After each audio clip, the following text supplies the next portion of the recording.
Hello there everyone, this is I Am Mark III and welcome to a sandy desert landscape. No, this is not actually the From the Ashes of the Empire campaign. This is actually the vehicle designer for once. And I have a good reason to be here. This is my reason to be here. The half-built tank, which I was working on so diligently in the last episode before the White Flares decided I was a horrible heretic and needed to be blown up with nukes in the face. Which was very nice of them, actually. So yeah, what I'm going to do here is I'm going to work on this tank and finish it in this vehicle designer. Then I'm going to restart the campaign and plow straight back into that. So, new vehicle, progress made, fun times. Let's get started. And the first thing I need to address is actually the flaw that I spotted in this tank towards the end of the last video, which is I haven't actually put an engine into it. Slightly important, that. There we go. This thing actually has power now, which I think is maybe a little bit important, just a bit. What I've done is I've added a central power plant at the back here, near the rear ammunition storage and fuel, which I've rearranged a little bit. Actually, I do need more ammo than that, so I'll just tack in 3 more there. And it's still got fairly heavy metal protection on the sides here, so it should be okay. Fingers crossed. Though that said, the rear is still definitely weaker than the front on this particular design. The engine itself is kind of like a modified version of what I put into the Scuttlebooks. It's got the same thing. It's got injectors and carburetors, and then it's trying to cool it down with some turbochargers, but it's only got 1 instead of the additional 3 like the Scuttlebook has, so it's actually less efficient. And it's using a radiator to try and keep its temperature in check because it's going to be embedded in the hull of this thing rather than, you know, being nice and sensible and actually having proper cooling. So, you know, stuff like that. Actually, let's very quickly do this. Let's swap these around, like so. And then, where's the exhaust? Let's very quickly give this thing a kind of exhaust. Where is it? Hull pipe, here we go. Yeah, I'm going to install hull pipes just here so that it can actually vent its exhaust just a little bit there. So that should help cool down these main ones over here. If I give this one a beam by 2, there we go. Okay, 2 exhaust ports into the underside of the vehicle. Now I decided that 600 horsepower might not be quite enough for this particular design, so I have a pair of backup engines up at the front, like this. These are even worse. They're just a flat-out cylinder attached to an injector, and that's all they do. Though they each have 2 radiators trying to cool them down as well, so they should hopefully remain functional. Which would be nice, I must admit. It would be nice if this thing can actually function properly. But that is it roughly for the interior of this particular craft. Oh, there is something I forgot to install actually, which I should do. Yeah, I'll install it somewhere. This thing needs a chair on it and a control so I can actually hop into this thing. But it's going to be very much secondary to this design. It's not meant to have manual control, player driving it around kind of thing. So I'll work out where to put that after I finish the rest of the vehicle. The next step is to actually deal with the top of this thing, get its upper surface armoured and ready to mount its actual offensive weaponry, which is kind of the whole point of this craft. So yeah, let's move on. A little time and 1,000 or so resources later, and that's what I've done to it. I've rounded out the top of the craft, so it's got a single layer of metal armour above the central compartment, just as it did below. But then I've continued on with its upper armouring as well, because I want the top and the sides and the fronts to be its strongest, thickest armour protection possible, while the back is still pretty thick. The underside is definitely its weak point, because I'm leaving that at roughly 1 thickness. But the top is now double layer, so it's a compact, heavy armour. And it should hold up okay-ish against, well, against lighter weapon strikes. It's also pretty well sloped as well, so anything that's hitting it more or less head on is going to be bouncing away more often than not. So I'm okay with that. I am absolutely okay with that. The only blemish in this top surface now is this heavy armor block, which marks exactly where the actual turret control system is. So that's right there underneath it. And that means it's actually time to start adding the weapon system. So let's get on with that then.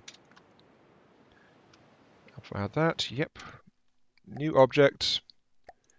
It's going to be only a one-axis turret. And I'm going to lock it into place. No. No. It would help if it was pointing forwards rather than backwards, wouldn't it?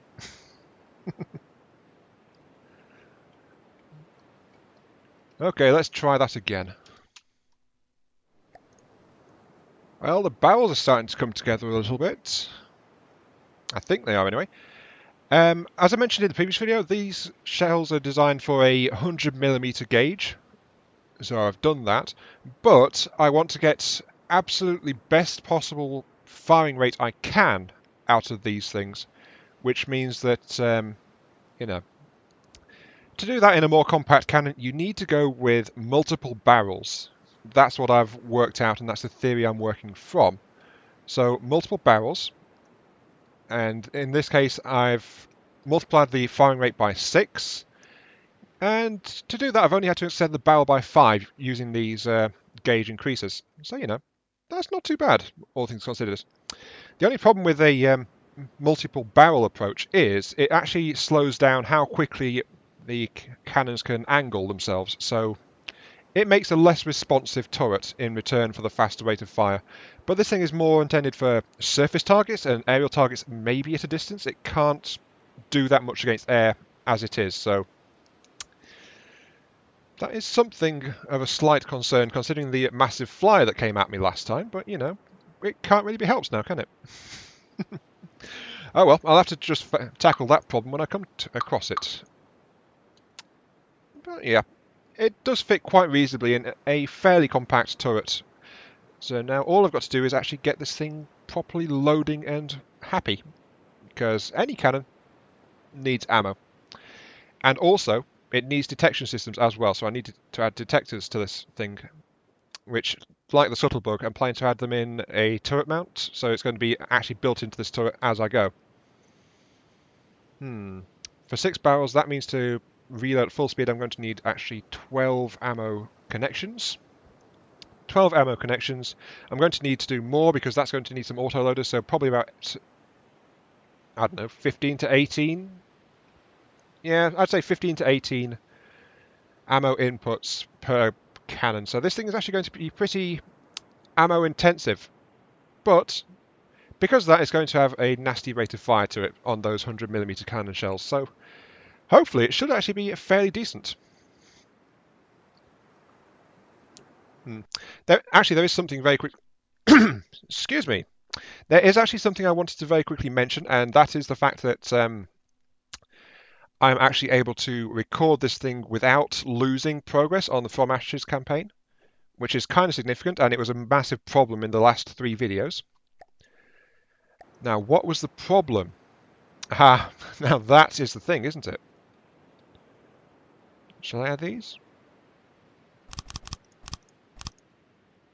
5 of them? Yeah, okay. Loading speed, modifier 1.5. That's fine. That should take me up to a decent amount then. Yeah. Now, what was the actual problem? The actual problem was turned out that at the top of the menu screen, there is a set of buttons for different worlds, right, which lets you easily hot swap between different planets. Or so I thought. What it turns out is, for some reason, I don't know why, you actually need to have the world loaded by selecting it from the top of the actual thing. I didn't know you had to do that. I thought it was like, oh, the save should include which world it is, and so it'll automatically load it up for you. No, it does not. You actually need to select it at the top of the main menu screen, to select the right world, and then you can load the actual save file. Otherwise, it throws up that massive corruption file not found thing that I was running into last time, and it's what messed everything up. Apparently it's an old bug, but it's also something in the game as well, so that is actually something that needs fixing at some point, I think. But that's just me. I was honestly very surprised to find out that that was a thing in this particular game. Assign everything to that. Okay, that should actually get this thing loading. If I can give this thing a barrel while it quickly loads up, then I'll have something to demonstrate in testing how quickly it can actually fire. Which would be nice, actually. Then let's add barrels. 1, 2, 3, 4, 5. 1, 2, 3. And if I add this on here, then that means these barrels are 10 meters long. It looks like I've given this thing a pair of Gatling cannons or something on top of it. That's kind of nasty. 100mm Gatling cannons. I better actually reduce the recoil as well. Sheesh. Hydraulic absorber, 4 meter. Yeah. That should help a little bit. Okay, let's give this thing a quick test drive as soon as I drop the firing rate. What's its reload time, actually? Reloads every 9 seconds. Okay. Every 9 seconds. Hang on. I'm messing things up here. Every 9 seconds is how quickly one of these can bring it in. What I actually need to check is how long it takes the cannon to load it, which is in here. Right, for 100mm, this thing, time to pass shell to an ammo clip, time to reload from the clip every 4.43 seconds. Okay. There's no cooling except for the actual barrels, so 4.43 every 4.5 seconds. Okay. Times 6. 4.5, 45, 22.5.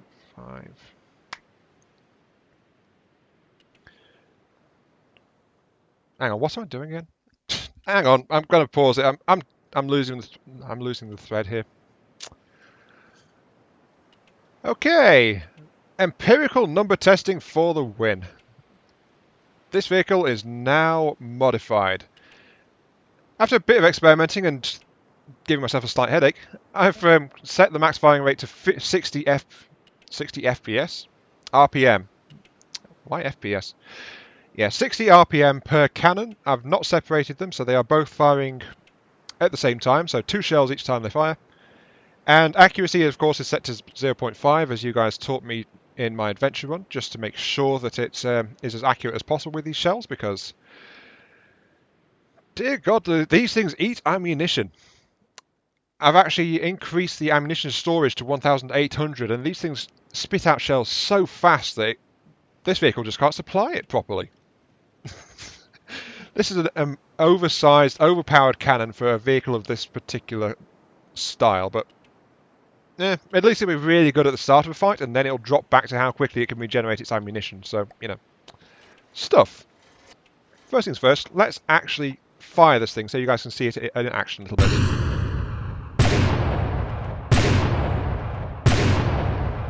It's looking pretty good, I would say. Not too shabby at all. Though now the bullets are starting to run dry a little bit, it's staggering itself. Just trying to keep things going. But it's still keeping up quite a fair fire rate. Now something else I've done is I've taken off some of the auto reloaders, because since the vehicle can't supply the ammunition, there's no point having the reloaders trying to suck it all up like that. And instead I've installed an extra set of clips so that this gun can actually load up those clips, and then it'll get a firing rate out of that, as long as the additional clips hold some extra ammo, so it can just maintain a better rate of fire.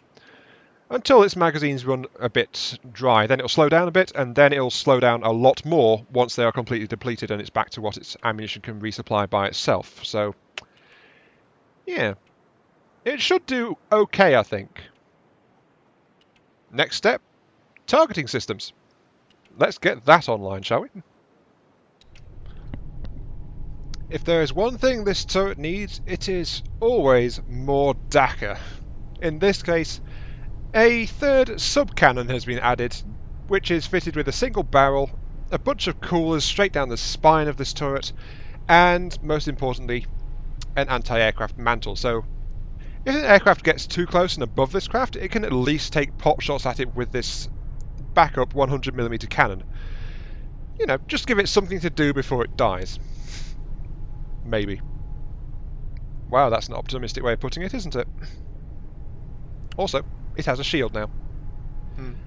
And there we have it. It's taken most of this episode, actually, but I have a tank. And it's actually it's a mightier beast than I was expecting to build, but hey, it's going to work, I think. Maybe. I hope at least. Anyway, what have I done? I've rounded it out, as you saw. I've got the entire chassis done. I've rounded out and built the turret. It is now weight balanced, so turning the barrel around won't really tip the tank around much at all. But that said, with the 6 actual track sections, it's very stable anyway. It's got all the weaponry, it's got all the detection systems. It's basically got the same detection systems as the Scuttlebug does, but it's got the addition of a coaxial rangefinder as well to give it really good range as well, because the gimbal-mounted camera is actually not very good at judging a distance to a target. So once it's pointing at something, that will really help out, and it can more accurately point at the target, which is always good, I must admit. So it's got really simple detection systems. It's got the shields. It's actually got side-mounted shields as well. So it's got slopes on both sides, protecting its entire length. And because of that, I programmed its broadside AI, so it'll turn and actually go to the sides of an opponent when at about 400 meters or so, and it'll try to stay around there-ish, just circling around them and firing until the cows go home. The only thing left to do really is to find out how quickly this thing will go. Now, as you can see, it costs nearly 10,000 resources to build this thing, so cheap and cheerful, like with the previous 2 vehicles, this tank definitely is not. It's definitely a purpose-built war machine. Though I have also added controls and seats just tucked away here in the front armor section. Just somewhere you can go to and control this craft manually if you really want to. And of course that does include manual control of the turret, though you don't actually have a predictor on it, so that'll be a bit hard to control. As you can see, the anti-aircraft barrel responds a lot faster than the multi-barreled main weaponry, but hey, that's to be expected really. Now, last test that's needed. How fast can this thing go? Forwards! Forwards? Oh, it was on a slope. Okay, forwards! Woo! Building up some speed. Why am I on slopes anyway? 21. Yeah, it's topping out at 22 roughly. Though, why am I on slopes? Oh, I'm going down into a valley. Whoops. Better turn. Actually, this thing strafes when it turns. I wasn't planning to do that, but hey. Oh well. How can it go up the slopes? Yep, it can do fairly well at going up slopes as well, though it loses most of its speed. Its speed is cut in half when it's going up bumpy slopes like this, but it keeps going. So that is actually very good to know. Anyway, the last 5 minutes of this video will actually be me jumping back into the campaign and getting back to where I was. So, yeah. I'm sorry for such a construction-heavy episode, but that is what the cards have dealt. So again, I'll see you in a few moments back in the campaign as I get things back to roughly where they were. And welcome back to Ashes of the Empire campaign mode. This is a very familiar sight, as you know. Well, I've just started up back at... And there is my usual mumble about something or other at some point. I've got back into it. I have just started rebuilding my stuff because I need initial resources here pretty badly, so getting this harvester up and running is generally a pretty good idea. So I'm going to do that, and of course add the engine to get this going. because I've restarted the thing to get the last two videos, I actually know what my build order is. Though admittedly there is something else new that I'm going to do as well, so let's go ahead and get into the map mode. Zoom in. There is the Dauntless, the starting vehicle. I'm actually going to scrap that immediately. Because it proved to be so useless, so bye-bye. I've got a better use for your resources anyway. Oh, look at that forlorn pile of rubble. Anyway, first things first, load in a vehicle. The first one to come in is going to have to be a scuttlebug, because that is the most important. Gets harvesting going out, gets the resource zones up and running. So load in a scuttlebug. This will take a few moments, so again, I'll get back to you as soon as I can. Though scrapping the Dauntless has given me a whole bunch of resources, which is why I'm so happy to do it. I've just whacked a bunch of extra constructors onto the sides of my starting base. And I've also realised very recently that the mechanic skill no longer gives you a benefit to the costs of how much it takes you to repair things, which I didn't know that was a change that had come in, but I am so glad that it is. Because quite simply that was making it overpowered as all heck. And there we go, my first one is now ready to rock. Let's get the next vehicle in, which is going to be a worker CRC. Because once I've got the first miner out, I need to get resource transport working. So there we go. Where's it gone? It's under the... No, of course it is. Okay, let's get things rolling. There we go. The worker is now ready to roll. It is fully fitted out.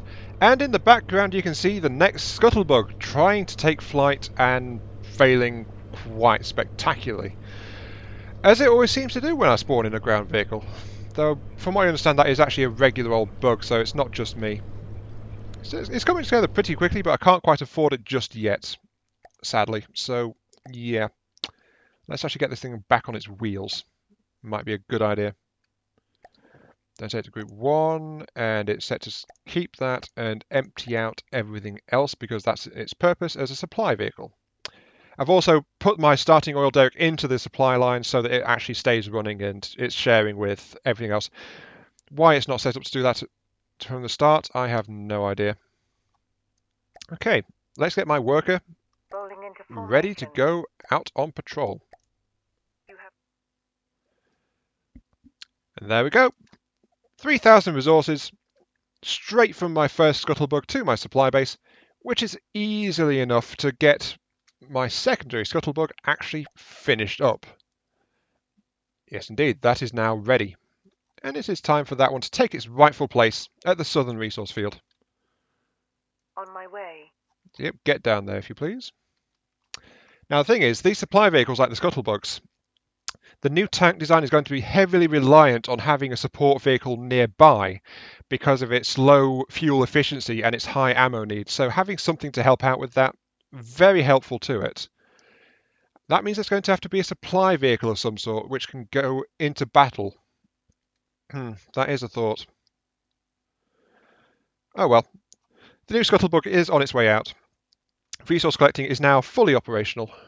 And that is going pretty darn quick. Next in the build order is actually... Yes? As soon as I play these and teleport to...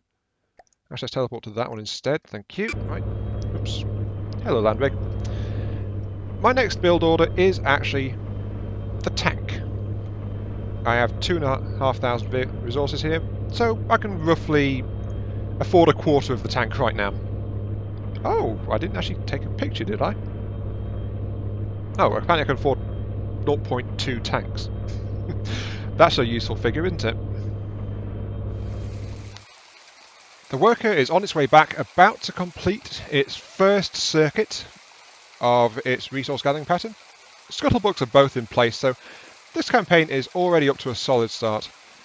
And with that 4,000, that will go a long way towards getting the tank actually operational.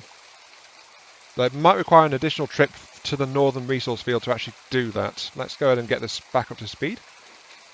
This is roughly at the point where things started to go, ooh, White Flare Jihad, come and kill me. So I do need to make sure that that is actually going okay. We'll soon find out. Yes? Come on, give me the resources. Because ideally, I want this tank to be built before that happens, but knowing my luck, it might not actually be the case, so it'll actually be defending my main base. We'll have to see. Come on, there we go. Okay, the worker is helping to build the tank. The tank is finished. Okay. Yes? The tank is now finished and fully operational. As soon as I can find it. Where's it gone? Oh, there it is. Okay, there's my beautiful new tank. Progress has been made. The campaign is continuing. My tank stands ready to defend me against whoever it is that attacks me first this time. I have no idea who it'll be. It'll probably be the White Flares, though, in all honesty. But there is something I very quickly need to do, actually. Let's go ahead and... yeah, let's do that. Smile for the camera.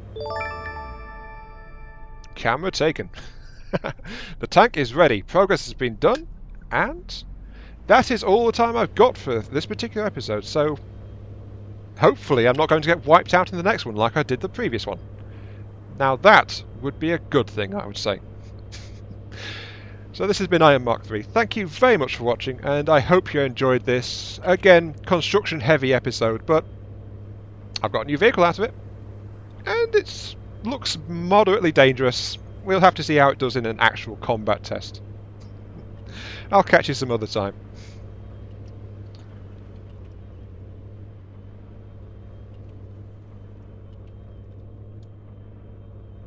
Hang on. That thing's bigger than the land rig, actually. A light tank you ain't.